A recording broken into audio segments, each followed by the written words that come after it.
Akkuma hidhamatti kuma dhibbaan gurguriin kallee walli mallan inni dhufa. Garuu faamilee kan dhabuun qabdu si galee. Tiktookii kana qofaan ni jiran. yaa na gaafannaan digan Anaafata walii galee kana qofaan ni jiran anafataa inni. Atillee garas daasboora laalu minaamin dhiisii baqqaa wallee haa. dirqama mataa kiyya keessatti miti yan Garuu ati jechuun amma dheengadda akka itti dheengadda haadha faata jaalala si qabee miidhugaa rabbi dubbachuuf sun sobi. Akiitsa.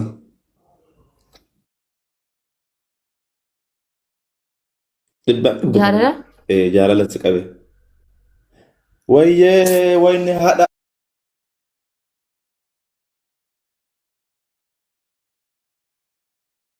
Ani bar haadha faata jechuun maqaa kan akkamii si mogga'e beektaa? Eenyu si moggaas? dhageeffadhu kaasitti himaa dhageeffadhu sitti himaa bar Abdii ilmi namaa kamiinuu kan jaalannee fi kan jaalalaan hin qabamne hin jiru dhuga. siigalee kan jaalannee fi kan jaalalaan hin qabamne hin jiru ammas kan nama jaalatuun addaan hin baane hin jiru siigalee addaan ni baata nama jaalatu tokko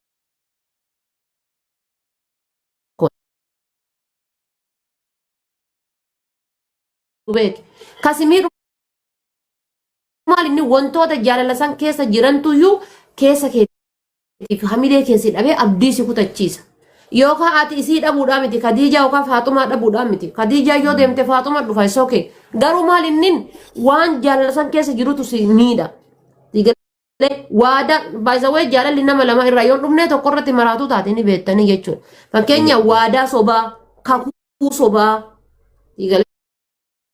waadaa sobaa kakuu sobaa abdii sobaa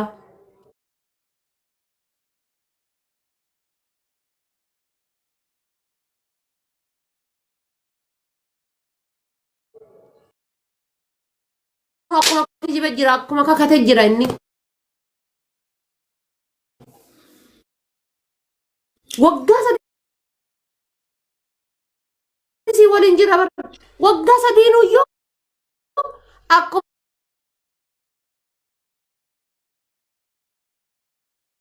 kakate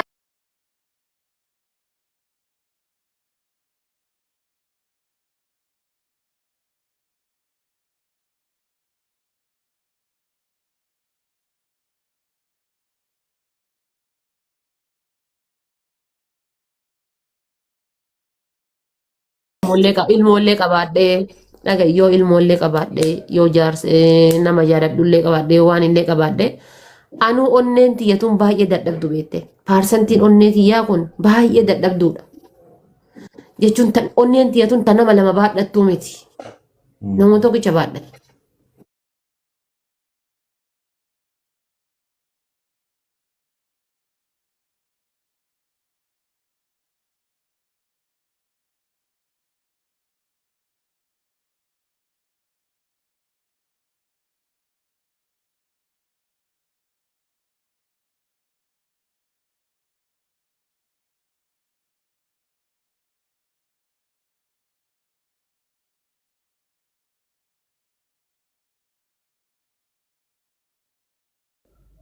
Okay, jaartii duraa waliin jirtanii Laa waliin hin jirru.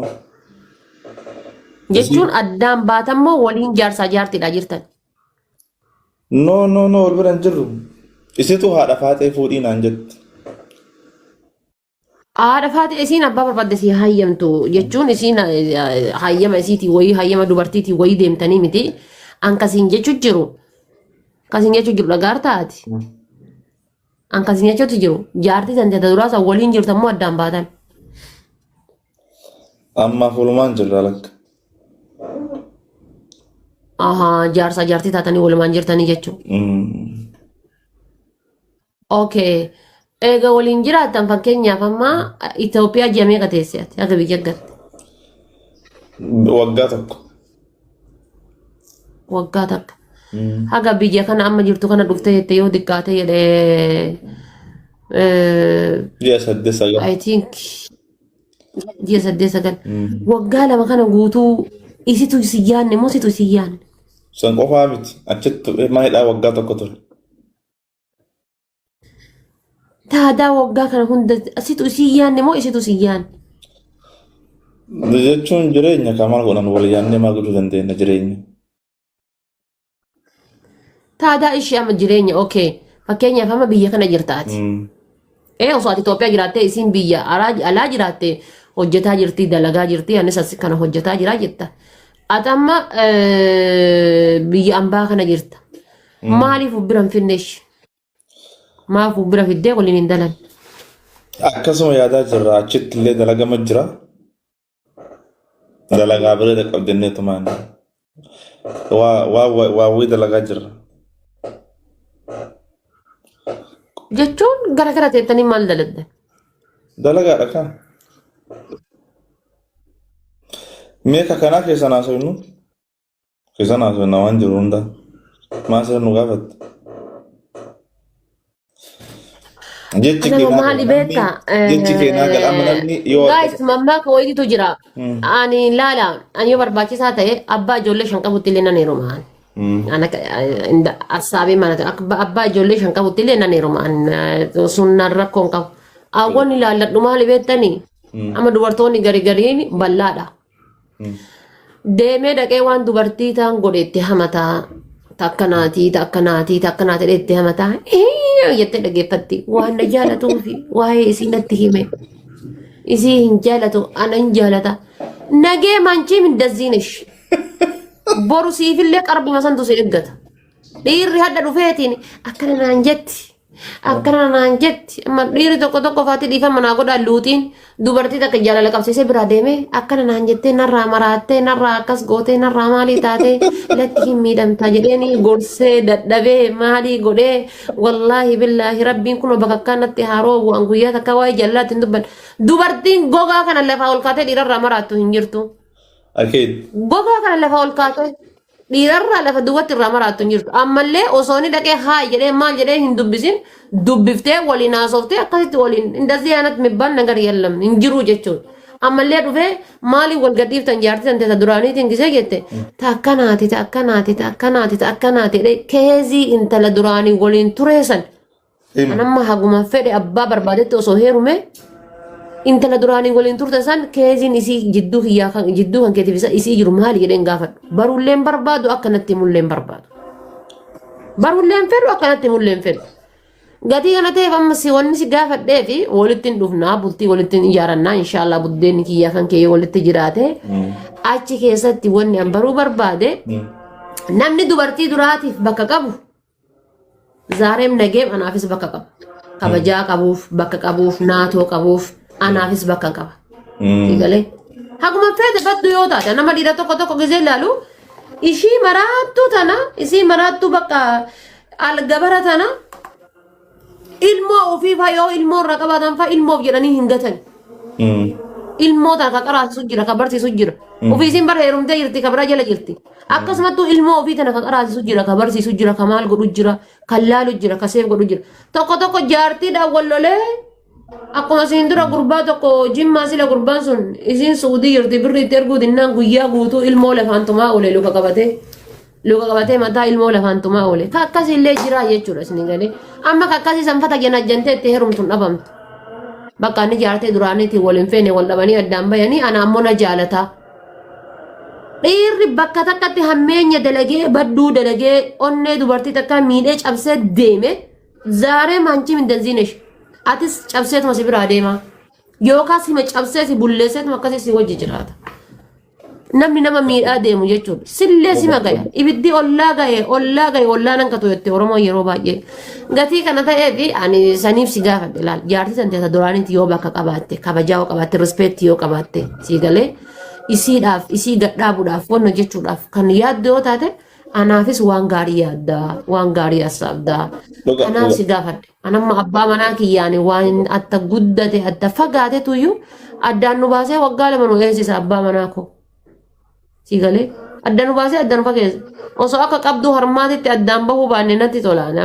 Qabduu harmaatiif dubartiin addaan baatee tolti akkas addaan bahuu baanne jaarsa kee natti tola sa'a 24 hiyyoomannellee hafuuruma waliisan beelofnellee hafuuruma waliisaniin osoo jiraanne natti tola. wanni akkasii sun waan argamu miti jechuudha. Saniif si gaafadhe malee yookaan gaafii si haagattu yookaan isin kanaaf haadha faaxee sin jenna bar wanti haadha faaxee sin jedhanii fi yookaan ati faaxee deettee miti. Faaxee hunda bakka buutee madaa jaraa dubbattaa har'aa miti. Gaafa sirriitti olola oofan sanuu kana dubbataa ture beekta. Amma kana haasaa ture nama dhufee gabaatti fudhate si galee. Haati faaxee nama dogongora ofii bira taree ijoollee biyya arabaa guutuu gorsaa turedha. Isiin dogongora kan raawwattu warri hin qabnattan fidaa jennee haasaa ture si galee. Gaafiin kee baay'ee bareedaadha. Haasuun keellee baay'ee haasuun na taasisu kun hundi isaa waan dhugaati. Waanuma jirullee namni kee isatti filaala. Kan badii qabus kan gara fuulduraattis hundaafuu ni ta'a jechuudha. Ati akkuma galtii taasisuu dandeessaa, ofirraasuu dandeessaa. Garuu ergaan kee kun hundi isaa ergaa namni osoo googilii keessa seenee mallaqa fedhe kafalee argachuu hin dandeenyedha warra shamaraatiif. Yoo shamarri ammaa waa maraafuu yeroo kana keessa gurra hin qabdu waan ta'eef malee, homaa namatti mul'ata waan ta'eef malee kubbama jiru. Akkasii gaaffii bareeda gaafatte abshir waan takkan shakkin. Onnee ittiin nama meenuu qabnu shakkinati fataa'edha. Atamma jechuun an rakkoon qabu isin lachuu horachuu nan danda'a isin lachuu jiraachisuu nan danda'a. Rakkoon qabu waliin haa jiraannu jiraarta. Ani akka mataa kiyyaatti akkasidhee yaada maaliifi isillee haga danda'een taphabiin jedha yoo dadhabe rabbi jira haga danda'uun isin qarqaara. Kalas bakka taate okeesh. Bakki jiraannu eessa jiraan? Bakka jiraannu fakkeenyaaf biyya Itoophiyaa san beektaa biyyi sun hagammaatti ekonomiin isiillee xiqqoo isii yaanii jiraami waliigalteen akkasuma hin jiru gara fuulduraatti. Itoophiyaa yoo mallaqa qabaatte jiraachuu hin dandeessu? Hin dandeessa. Mallaqni akka itti jiran hin dandeessa. Amma dhugaa dubbachuu fi mallaqa akkasitti Itoophiyaa ittiin jiraatu san hin qabu hin qabu.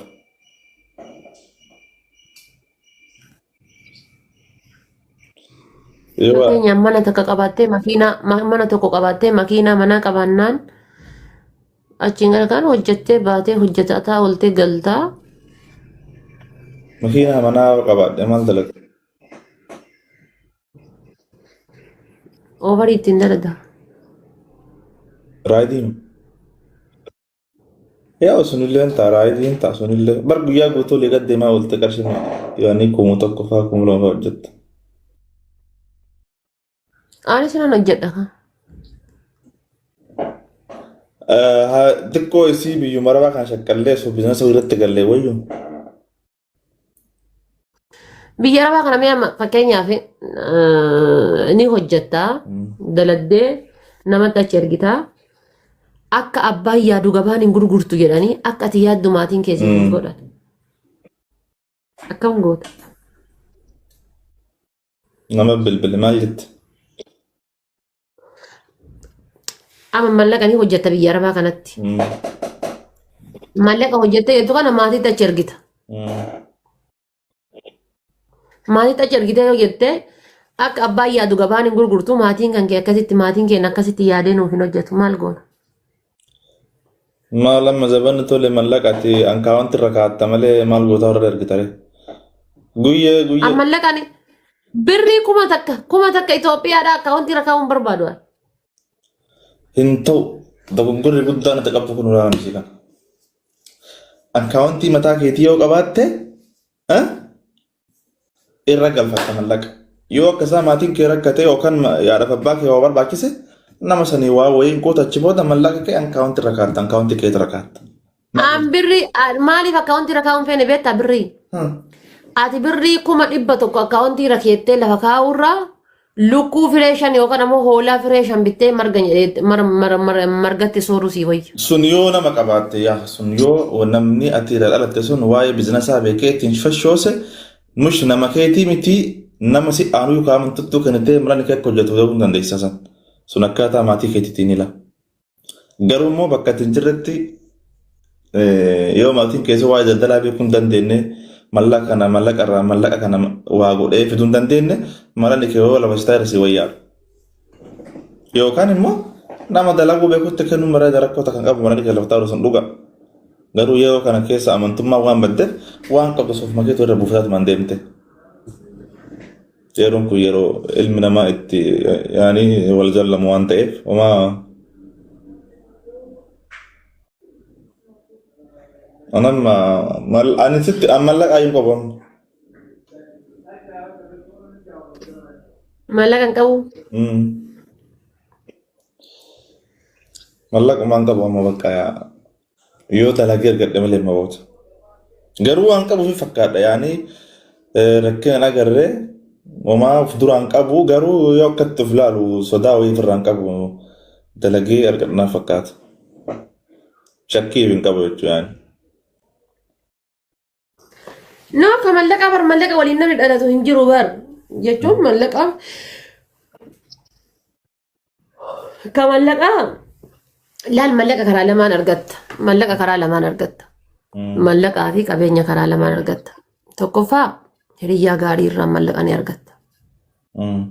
Hiriyyaa gaarii ka biizinasa beeku akkamitti akka hojjetan akkamitti akka bayan akkamitti akka galan ka beeku hiriyyaa gaarii yoo jedhe hiriyyaa farshoo hiriyyaa gasti makanarra xulxul jedhu yookaan ammoo hiriyyaa beera laakka'u siigalee akka itti beerataan baasanii taan fidan si barsiisu osoo hin taane hiriyyaa biizinasa keessa jiru hiriyyaa sa'aatiin takka isa biratti warqiidha. Anamma hiriyyaa akkasii hin qabu. Hiriyyaa sa'aatiin takka isa biratti warqiidha yoo qabaatte mallaqni ni dhufa.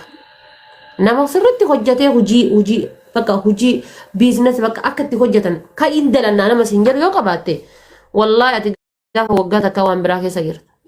Dhugaa wallah dhugaa. Amma rakkoon nama kennaa maali yoo jette hin dhufaa caammaa firee sadii of duuban kaayaa haga caammaan sun gurguramu waan biraan dalagu.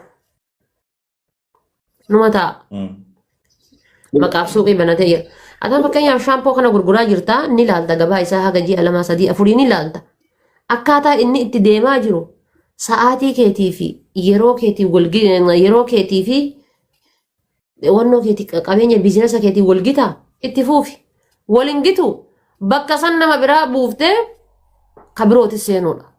Biizinasa biraatis seenuudha. Hojii biraa eegaluudha. Hojii biraa eegaluudha. Malee jechuudha maal godhanii shaampoo firee sadii yookaan qibaatii firee 2 of duuba kaa'anii tumaanii dhiifa mallee naa godha warra shooppii qabdan isin busheessuudhaaf osoo hin jenne ta'anii tuman koomentii akkana jette mataan kan jette maal ta'e mataan kiyya wallaahi ni dhaalama warra shooppii banattanii shooppii gurgurtan kana dhiifa naa godhaati ni ilaala jala taa'e qibaatii koome akkanatti teessuurra taa'ee koomentii kana osoo dubbisu achi ka'ee biraa deema. Vaaraaliin mana isaa du'e nama hin qabu maaliin jedhu fuulatti nama simatan hin beeku yallam hin jiru jechuudha. Gaafa kaan maal godhaa sanumaayyuu nama gurguree keessaa gala jechuudha. Kasaarii inkaan tirfii buufachuu miti waan nama kasaaree gale. Wallaahi dhugaa. This is big mushkil. Dhugaa. Ati seente sa'aatii seente laayivii gad seente kana irraa qabdee hagam hojjedha jettee karoorsuu qabda ofitti. Shaampoo 5 gurguree ooluu qaba. Hojjette dirqama ka shaampoo 5 gurgurtutti hojjechuu qabda. Ana TikTokii erga kaayiroo fi ana TikTokii kana gasii banee seenu argitee beektaa? Nagar. Ana gasii banee ta'a. Ana gasii namarra hoo deemu hoo argiteertaa? Nagar. Daqiiqaan 30 gastii namaa keessa biratti taa'u ana biratti doolaara. Daqiiqaan 30 gastii namaa taa'u ana biratti doolaara. Dhugaa. Egalee yookaan ammoo daqiiqaan ani wannoo banee taa'u sun vaaraalii mana kiyyaatiif hoo taa'a. Waan akkasii yaada sii galee. Waan akkasii yaada. Kanaafuu namni kennas akkasitti yaaduu qaba. Ta'anii tumaan oduu bichaa buka godhuu osoo hin taane sirriitti itti yaaduu qabda. Kanaaf mallaqa hin qabu hin jedhin. Wallaahi mallaqa hin qabu hin jedhin. Anamma silaa gaafa biyyatti galu sanii osoo waa lafaa qabaadhe akkasin ta'u bara osoo mana wayii qabaadhe. Wanta dhugaa sin jedha kolfaa miti. Zalaaqa sin taate. Eegale. Osoo mana wayii qabaadhe akkasin ta'u ture. Dhugaa. Hin galu silaa mana namaatitti sii galee osoo waa lafaa qabaadhe jechuun mana wayii qabaadhe lafaa waa qabaadhe. Rakkinni bakka sin dhaabne hin qabu. Tase tarte hundaaf alhamdulillah jettee